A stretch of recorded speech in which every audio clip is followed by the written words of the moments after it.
Isidore of Pelusium was born sometime late in the 4th century in Alexandria, Egypt. He is considered one of the Church Fathers and, of course, a saint. After discovering that the bishops in his hometown wanted to make him patriarch, he fled to Pelusium, which was about 150 miles or 241 kilometers to the east of Alexandria, and found a nice remote area a few miles off the coast, where he lived the life of a monk, spending his days writing letters and pondering the things of God. Fragments of Isidore's letters can be found in volume 78 of the Patrologia Graeca, a collection of the Greek writings of Christian writers and theologians.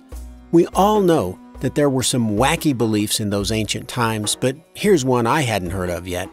In one of his letters, Isidore talks about how God sprayed his heavenly goo all over the planet, an orgasm lasting 6 full days. And I quote, "That it is pleasurable for a man to deliver his seed is not an amazing thing, brethren, for God has ordained it to be so. Just as death brings with it pain, the creation of new life brings with it pleasure. But moreover, we are created in His image. Thus, consider how pleasurable it must have been for God to create the world and all therein, delivering His seed again and again. For 6 days He delivered His seed, and then, just as a man who has delivered much seed is spent, He rested." Well, those church fathers say the darndest things, don't they? Now, if you bought what I just read, hook, line, and sinker, and believed that what I just read was actually written by Isidore of Pelusium, you would be wrong. I know. Shame on me, I just lied to you.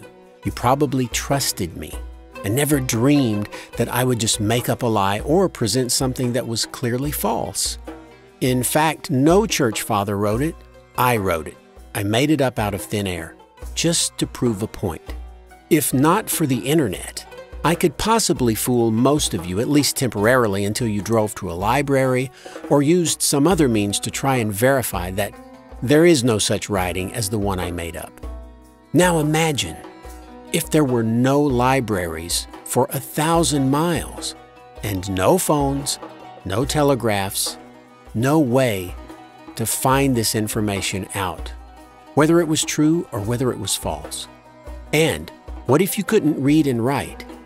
2,000 years ago, you'd have no way of verifying what you just heard. Unless you saw it yourself, you'd have to simply believe it or reject it, based on your biases, desires, education level, and so on. The historian Nicephorus, I assume this is Nicephorus I of Constantinople, stated that Saint Isidore wrote more than 10,000 letters to various people. I couldn't find the direct evidence for this, but regardless, let's assume that Nicephorus did make this claim. How likely is it that 1,600 years ago, Isidore had met 10,000 people on a personal level, to where he knew their names and even addresses? But maybe some of his letters were addressed to the same person, you say.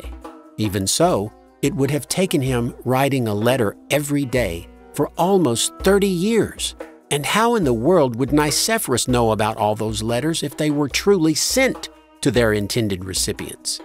Further, where on earth did Isidore get all that papyrus and ink from? 10,000 pieces of papyrus leaf? That would be a tad pricey for an unemployed monk, I would think. Could he possibly have earned any money living as a monk alone in a remote mountainous area of Egypt? Not only that, who was taking these letters and delivering them each day or each month? Who was traveling on foot, horse, or camel into the remote and mountainous area of Pelusium to get these letters delivered? Or did he just write them all and stack them in a big pile, never intending to have them delivered? Or is the story of Isidore's prolific letter writing just a later Christian fiction? Another hyperbole created to make another church father seem bigger than life.